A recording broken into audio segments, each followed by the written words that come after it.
इयत्ता 9वीं, विषय हिंदी, लोक भारती। 9वीं का हिंदी की पहली जो कविता है चांदनी रात, ये हमने खत्म कर दी है। इसके ऊपर हमने स्वाध्याय पर भी चर्चा की है। तो पहले इकाई का दूसरा पाठ हम आज देखने जा रहे हैं। बिल्ली का बिलुंगड़ा, राजेंद्र लाल हंडा, इन्होंने लिखा हुआ यह पाठ हम देखेंगे आज। पाठ नंबर 4 पर देखिए, बिल्ली का बिलुंगड़ा, राजेंद्र लाल हंडा। अब बिल्ली तो हमको पता है, बिल्ली किसको कहते हैं? ये जानवर है, पालतू जानवर है जिसको हम घर में पालते हैं। काफी सारे घरों में यह रहती है, हाँ? तो यह बिल्ली तो सबको पता है, लेकिन बिलुंगड़ा किसको कहते हैं? तो यह एक विनोदी पाठ है, हास्य घटना है कि जब बिल्ली को किसी बोरी में डाल करके, किसी बक्से में डाल करके उसको बांध करके जब रखते हैं तो उसको बिलुंगड़ा कहते हैं। आए ख्याल में आया बात? बिल्ली का बिलुंगड़ा मतलब बोरे में बांधी हुई जो बिल्ली है उसको पीठ पर जब लेकर के हम जाते हैं तो उसको बिलुंगड़ा कहते हैं। यह बिल्ली का बिलुंगड़ा है, मतलब बिल्लू का जिसको गाठड़ा कहते हैं मराठी में, उसको गाठड़ा कहते हैं। बिल्ली का गाठड़ा मतलब उसको पीठ पर पोते में भर के उसको लेके जाते हैं पीठ पर, तो यह हो गया बिलुंगड़ा। तो बिल्ली का बिलुंगड़ा। देखिए, राजेंद्र लाल हंडा, कवि का परिचय।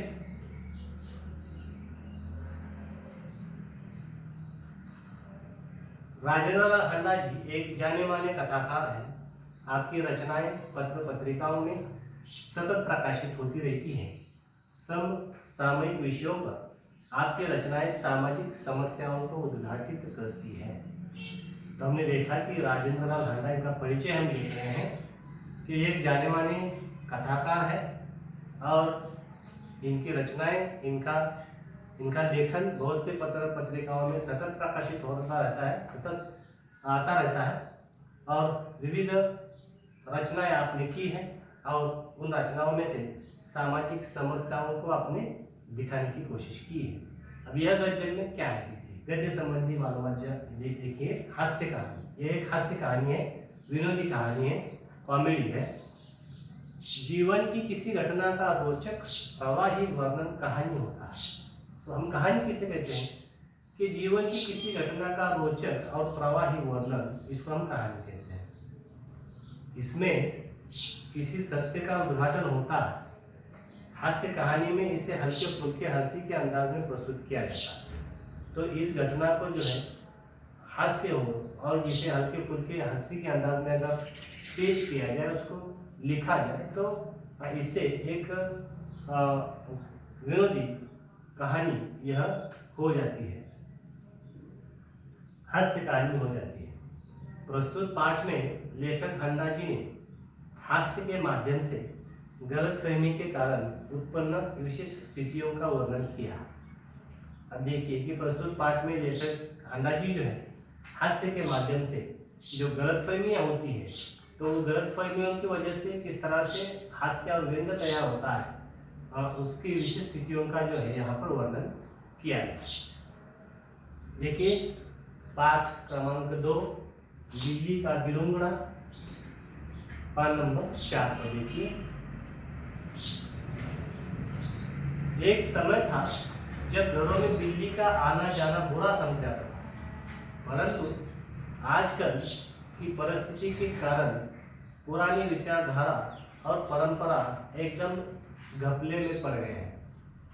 वही विचार ठीक समझा जाता है जिससे काम चले। पिछले दिनों हमारे घर में बहुत चूहे हो गए थे। उन्हें घर से निकालने के बहुतेरे प्रयत्न किए गए, पर हमारी एक न चली। आटे और अनाज के लिए लोहे के ढोल बनवाए गए। यह उपाय कुछ दिनों तक कारगर रहा, परंतु आंख बचाकर चूहे इन ढोलों में भी घुसने लगे। इस समस्या पर कई मित्रों से परामर्श किया गया। आखिर यह फैसला हुआ कि घर में एक बिल्ली पाली जाए। इस प्रस्ताव पर किसी को आपत्ति न थी। तो लेखक कह रहे हैं कि एक समय था जब बिल्ली के घर में आने को अपशकुन समझा जाता था, बिल्ली का रास्ता, हमारा अगर रास्ता बिल्ली क्रॉस करती है तो हम भी उसको अपशकुन समझते थे, लेकिन दिन ढलते गए और दिन जो है बदलती गई और विचारधारा और परंपरा भी बदलने लगी। तो अब विचार मतलब जो आदमी जिसको पालना चाहता है वही विचार उसको ठीक समझने लगता है। तो इस तरह एक दिन वह अपनी घर की परिस्थिति बता रहा है कि पिछले दिनों हमारे घर में बहुत सारे चूहे हो गए और उन्हें घर से निकालने के बहुत सारे प्रयत्न जो है लेखक ने किए। चूहों को घर से निकालने के बहुत सारे प्रयत्न उन्होंने किए, जो भी है कुछ पिंजरा लगवाया होगा, कुछ मारा होगा उसको, कुछ विषारी पदार्थ उसके खाने के लिए रखे होंगे, लेकिन उनकी कुछ न चली। पहले तो आटे और अनाज के लिए बोरियां होती थी, लेकिन जैसे ही चूहों की संख्या बढ़ गई उन्होंने क्या किया है कि लोहे के बर्तन बनाए गए और उसमें उस अनाज को रखा गया। पहले कुछ दिन तो चूहों की तकलीफ से छुटकारा मिला, लेकिन बाद में देखा गया कि वह अनाज के डिब्बे में जा करके अनाज को खाते थे। तो यह उपाय भी कुछ कारगर साबित नहीं हुआ। इस उपाय से भी चूहों की संख्या पर कोई पाबंदी नहीं आई। तो इससे लेखक परेशान हुआ और इस समस्या पर मित्रों से विचार विनिमय वह करने लगा। तो विचार विनिमय करके आखिर यह फैसला लिया गया कि चूहा जो है यह बिल्ली का खाना है, बराबर ना। चूहा बिल्ली जो है चूहे को खाती है, इसलिए सभी मित्रों ने सुझाव दिया कि क्यों न घर में बिल्ली पाली जाए, और इस प्रस्ताव पर किसी को आपत्ति नहीं थी। चुनांचे एक बिल्ली लाई गई, उसकी खूब खातिर होने लगी। कभी बच्चे दूध पिलाते, कभी रोटी देते। उसने विधि पूर्वक चूहों का सफाया शुरू कर दिया। देखते ही देखते चूहे घर से गायब हो गए। सब लोग बड़े खुश हुए। बिल्ली प्रायः सब लोगों की थाली से झूठन ही खाती, इसलिए हमें इसका कोई खर्च भी नहीं पड़ा। 2 महीने बाद वह समय आ गया जब हम चूहों को तो भूल गए और बिल्ली से तंग आ गए। हमने सोचा चूहे तो खाली अनाज ही खाते हैं, कम से कम परेशान तो नहीं करते थे। यह बिल्ली खाने में भी कम नहीं और हमें तंग भी करती रहती है, इसके प्रति हमारा व्यवहार बदल गया। अब मित्रों से चर्चा की, मित्रों ने सलाह दी कि क्यों न घर में बिल्ली पालिए।